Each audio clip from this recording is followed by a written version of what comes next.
నమస్కారం, మీరు చూస్తున్న TD news KNR. BJP Huzurabad పట్టణ అధ్యక్షులు తూర్పాటి రాజు గారి ఆధ్వర్యంలో జూన్ 14, 2025 రోజున హుజరాబాద్ అంబేద్కర్ చౌరస్తాలో భారత ప్రధాని నరేంద్ర మోడీ గారి 11 ఏళ్ల సుపరిపాలన, సేవ, పేదల సంక్షేమం సంకల్ప సభను నిర్వహించారు. ఈ సభకు ముఖ్య అతిథిగా జిల్లా స్థాయి నాయకులు కరీంనగర్ మాజీ ఎంపీపీ వాసల రమేష్ గారు హాజరై సభను ఉద్దేశించి ప్రసంగించడం జరిగింది. ఈ సందర్భంగా వారు మాట్లాడుతూ బీజేపీ ప్రభుత్వం ప్రధాని మోడీ గారి 11 ఏళ్ల సేవ, సుపరిపాలన, పేదల సంక్షేమ మార్గంలో అద్భుతమైన నాయకత్వంతో భారత్ ప్రతి సవాల్ను ఎదుర్కొందని అన్నారు. గత 11 సంవత్సరాల క్రితం భారత ఆర్థిక వ్యవస్థ 10వ స్థానంలో ఉంటే నేడు 4వ స్థానానికి నరేంద్ర మోడీ గారు నాయకత్వంలో తీసుకువచ్చారని అన్నారు. అదేవిధంగా వాసల రమేష్ గారు పలు అంశాలపై ఈ సభలో ప్రసంగించడం జరిగింది. వారి మాటలోనే విందాం. ఈ సందర్భంగా స్థానిక బీజేపీ నాయకులు సభకు ముఖ్య అతిథిగా విచ్చేసిన వాసల రమేష్ గారిని శాలువాలతో సన్మానించడం జరిగింది. ఈ కార్యక్రమంలో స్థానిక బీజేపీ నాయకులు, జోనల్ స్థాయి బూత్ కమిటీల నాయకులు, మహిళా నాయకురాలు, కార్యకర్తలు తదితరులు పాల్గొన్నారు. ఈ సందర్భంగా సభను ఉద్దేశించి ముఖ్య అతిథులు వాసల రమేష్ గారు మాట్లాడుతున్నారు. వారి మాటలోనే విందాం.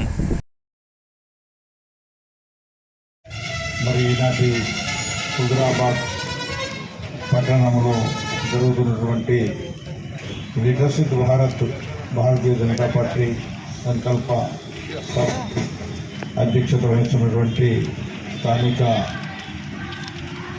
పట్టణ అధ్యక్షులు తూర్పాటి రాజు గారు, జిల్లా కార్యవర్గ సభ్యులు గంగిశెట్టి ప్రభాకర్ గారు, తూముల శ్రీనివాస్ గారు, జిల్లా కౌన్సిల్ మెంబర్ రావుల వేణు గారు, బీజేపీ పట్టణ మాజీ అధ్యక్షులు గంగిశెట్టి రాజు గారు, మాజీ కౌన్సిలర్ మరియు ఫ్లోర్ లీడర్ అయినటువంటి పైళ్ళ వెంకరెడ్డి గారు, మాజీ కౌన్సిలర్ నల్ల సుమన్ గారు, ఈ కార్యక్రమానికి కోక నిర్వహిస్తున్నటువంటి బొరగాల సారయ్య గారు, కొలిపాక వెంకటేష్ గారు, జిల్లా పదాధికారులు, పట్టణ పదాధికారులు, శక్తి కేంద్రాల ఇన్ఛార్జీలు, పోలింగ్ బూతుల అధ్యక్షులు, వివిధ మోర్చాల నాయకులు, మాజీ ప్రజాప్రతినిధులు, మండల పట్టణ కార్యవర్గ సభ్యులు, ముఖ్యంగా మహిళా సోదరిమణులు, పాత్రికేయ మిత్రులందరికీ కూడా పేరు పేరున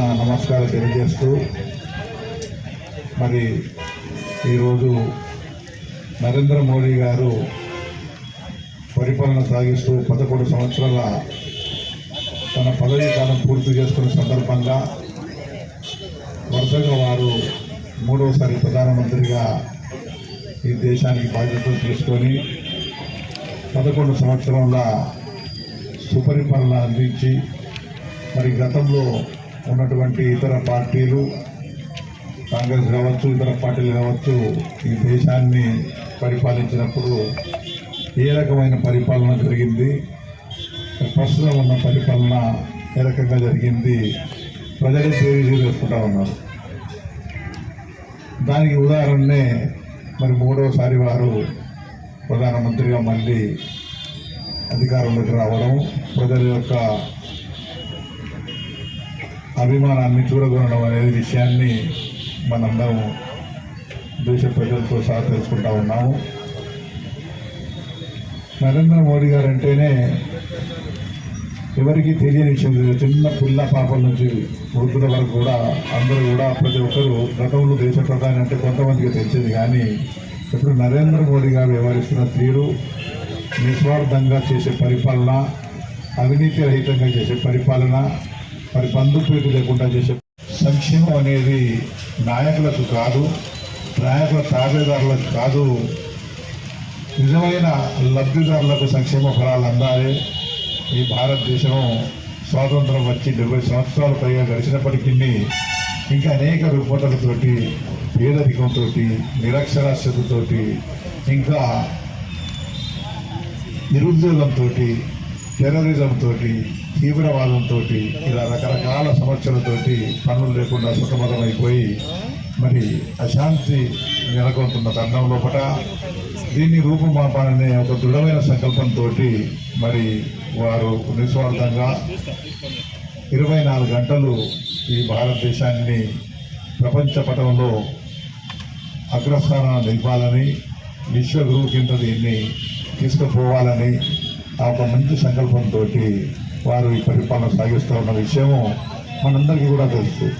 దేశ ప్రజలు గతంలో 2 సీట్లు ఉన్న భారతీయ జనతా పార్టీ ఈరోజు 3వసారి అధికారంలోకి వచ్చే విధంగా ఇప్పుడైతే 240 సీట్లు వచ్చినాయి. కానీ లక్ష్యం వేరే ఉండే 400 దాటే లక్ష్యం ఉంటే ఇంకా కుట్రలు కుతంత్రాలతోటి ప్రతిపక్షాలన్నీ కూడా మరి ఒకవైపు రాజ్యాంగం మారుస్తుందని, ఒకవైపు పూర్తి మెజార్టీ వస్తే మరి ప్రజలకు చాలా ఇబ్బంది జరుగుతుందని, రిజర్వేషన్లు తీసేస్తాడని ఇలాంటి రకరకాల అపోహలు చేసి కొంతవరకు వాళ్ళు సఫలీకృతం అయినప్పటికీ ప్రజలు ఒకసారి కళ్ళు మూసారు కానీ మళ్ళీ ఎవడే కళ్ళు తెచ్చింది. అరే ఈ భారతదేశం ఎటుపోతా ఉన్నది, నరేంద్ర మోడీ లాంటి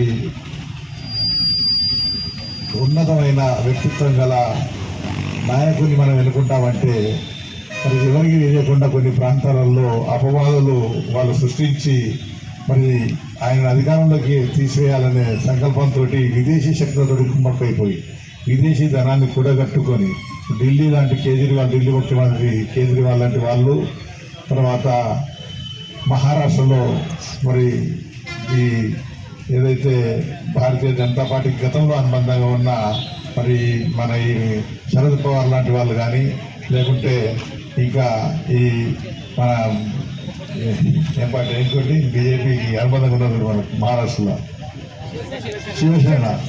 శివసేన లాంటి వాళ్ళతోటి వాళ్ళంతా కుట్రలు చేసి మరి ఎన్నో రకాలుగా మన ప్రభుత్వాన్ని పడగొట్టాలని ప్రయత్నం చేస్తే ప్రజలంతా అప్రమత్తం అయిపోయి ఇదంతా ఎటో పోతుందని అసలు అయోధ్యలో ఎన్నో సంవత్సరాల నుంచి మరి భారతీయుల యొక్క కళగా ఉన్నది. గతంలో 500 సంవత్సరాల నుంచి పెండింగ్ ఉన్న సమస్యను ఈరోజు రామ మందిరం ఏర్పాటు చేస్తే అయోధ్యలోనే మన పార్టీ అభ్యర్థి ఓడిపోవడం అనేది ఈ కుట్రలో ఒక భాగం. అది అటువంటి కుట్రలు వాళ్ళు చేసిండ్రు కానీ ప్రజలు వెంబడి అప్రమత్తమైండ్రు. దాని పర్యవసరంగానే ఇటీవల జరిగిన ఢిల్లీ ఎలక్షన్ కావచ్చు, మహారాష్ట్ర ఎలక్షన్ కావచ్చు, హర్యానా ఎలక్షన్ కావచ్చు, ప్రజలంతా ఎవరు కూడా ఊహించలేదు ఈ రకంగా జరుగుతుంది. గతంలో నరేంద్ర మోడీ గారి సీట్లు తగ్గినాయనే భావంతో కసితోటి ప్రజలంతా మళ్ళీ నరేంద్ర మోడీని వెనుకటి కీర్తి పతాకంకు ఎగరేయాలి, వారి కీర్తి ప్రతిష్టలు ఎప్పటిలాగా నిలబెట్టాలి.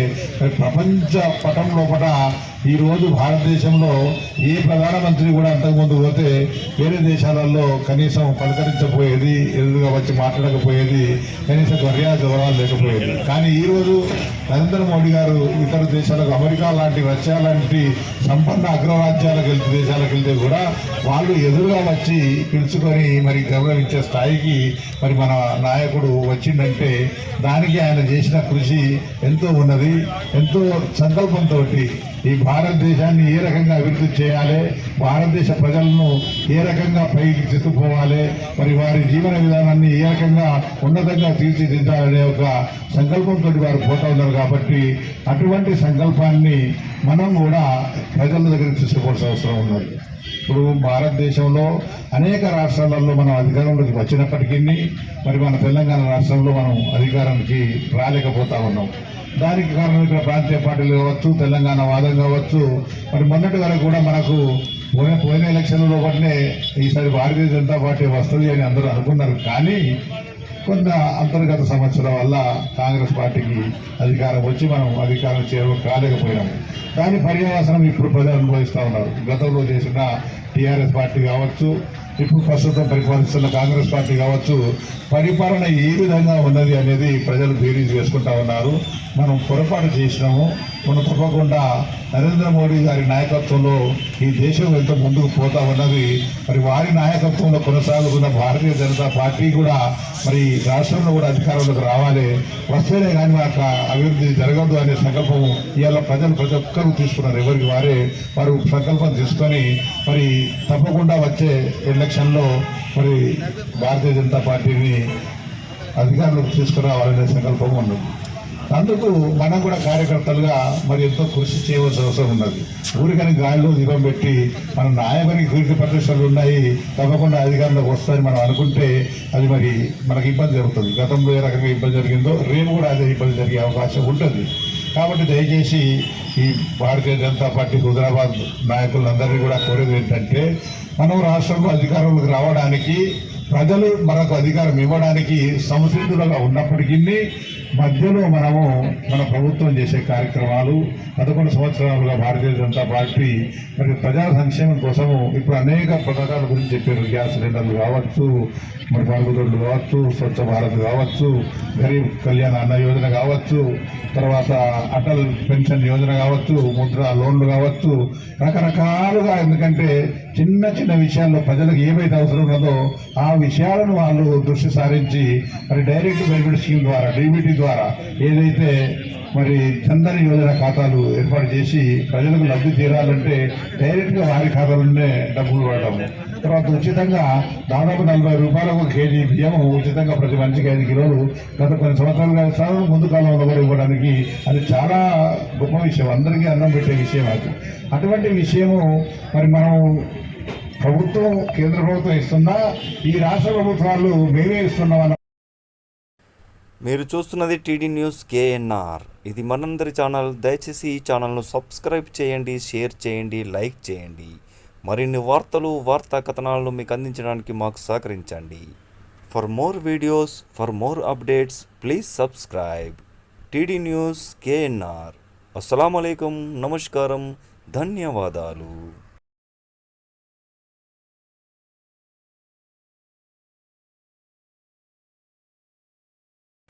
Autumn classes, IIT JEE NEET EBSET coaching and 10th Inter tuitions near Housing Board Chaurasta, Karimnagar.